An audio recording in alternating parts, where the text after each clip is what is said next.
जो पुरुष कर्म का आश्रय ना लेकर करने योग्य कर्म करता है वह सन्यासी तथा योगी है। और केवल अग्नि का त्याग करने वाला सन्यासी नहीं है तथा केवल क्रियाओं का त्याग करने वाला योगी नहीं है। हे अर्जुन, जिसको सन्यास ऐसा कहते हैं उसी को तू योग जान, क्योंकि संकल्पों का त्याग न करने वाला कोई भी पुरुष योगी नहीं होता। योग में आरूढ़ होने की इच्छा वाले मननशील पुरुष के लिए योग की प्राप्ति में निष्काम भाव से कर्म करना ही हेतु कहा जाता है। और योगारूढ़ हो जाने पर उस योगारूढ़ पुरुष का जो सर्व संकल्पों का अभाव है वही कल्याण में हेतु कहा जाता है। जिस काल में न तो इंद्रियों के भोगों में और न कर्मों में ही आसक्त होता है, उस काल में सर्व संकल्पों का त्यागी पुरुष योगारूढ़ कहा जाता है।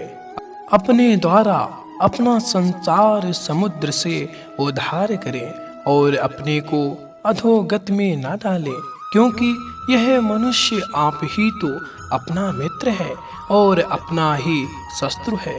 जिस जीवात्मा द्वारा मन और इंद्रियों सहित शरीर जीता हुआ है उस जीवात्मा का तो वह आप ही मित्र है, और जिसके द्वारा मन तथा इंद्रियों सहित शरीर नहीं जीता गया है उसके लिए वह आप ही शत्रु के सदृश शत्रुता में बरतता है।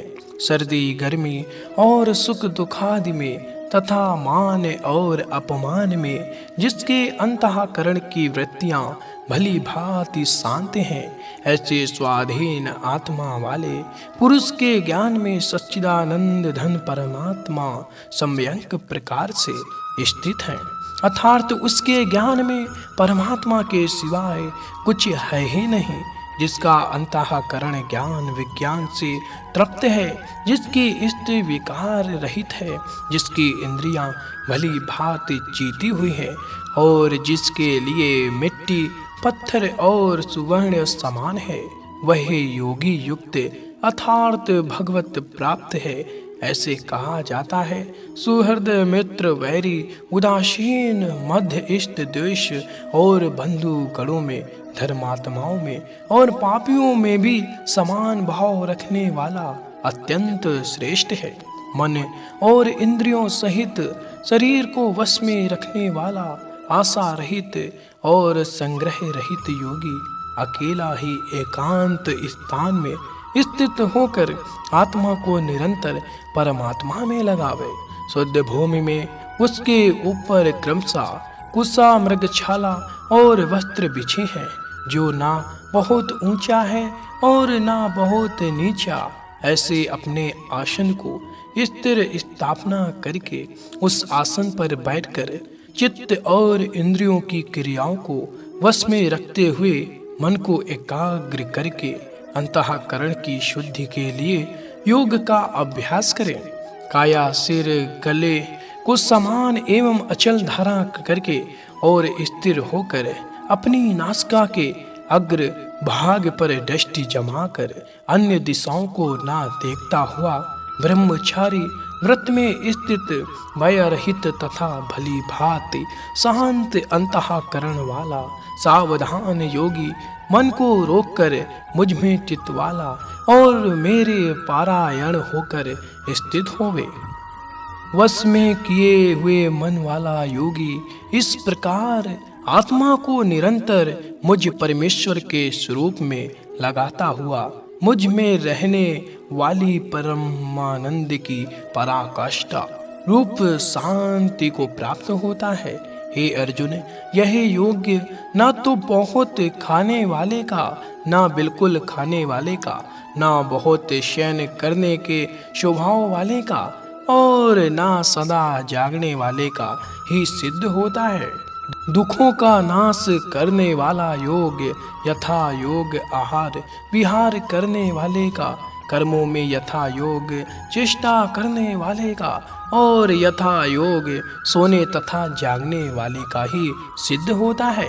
अत्यंत वश में किया हुआ चित्त जिस काल में परमात्मा में ही भली भांति स्थिर हो जाता है, उस काल में संपूर्ण भोगों से स्पृह रहित पुरुष योग्य युक्त है, ऐसा कहा जाता है।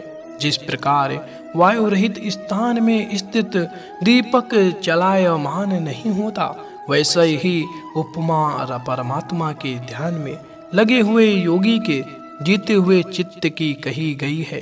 योग के अभ्यास से निरुद्र चित्त जिस अवस्था में उपराम हो जाता है और जिस अवस्था में परमात्मा के ध्यान से शुद्ध हुई सूक्ष्म बुद्धि द्वारा परमात्मा को साक्षात करता हुआ सच्चिदानंद धन परमात्मा में ही संतुष्ट रहता है। इंद्रियों से अतीत केवल शुद्ध हुई सूक्ष्म बुद्धि द्वारा ग्रहण करने योग्य जो अनंत आनंद है, उसको जिस अवस्था में अनुभव करता है और जिस अवस्था में स्थित यह योगी परमात्मा के स्वरूप से विचलित होता ही नहीं, परमात्मा की प्राप्ति रूप जिस लाभ को प्राप्त होकर उससे अधिक दूसरा कुछ भी लाभ नहीं मानता और परमात्मा प्राप्ति रूप जिस अवस्था में स्थित योगी बड़े भारी दुख से भी चलायमान नहीं होता, जो दुख रूप संसार के संयोग से रहित है तथा जिसका नाम योग है, उसको जानना चाहिए। वही योग न उकताए हुए अर्थात धैर्य और उत्साह युक्त चित्त से निश्चय पूर्वक करना कर्तव्य है। संकल्प से उत्पन्न होने वाली संपूर्ण कामनाओं को निशेष रूप से त्याग कर और मन के द्वारा इंद्रियों के समुदाय को सभी ओर से भली भांति रोक कर कम से कम अभ्यास करता हुआ उपरीत को प्राप्त हो। धैर्य युक्त बुद्धि के द्वारा मन को परमात्मा में स्थित परमात्मा के सिवा और कुछ भी चिंतन न करें।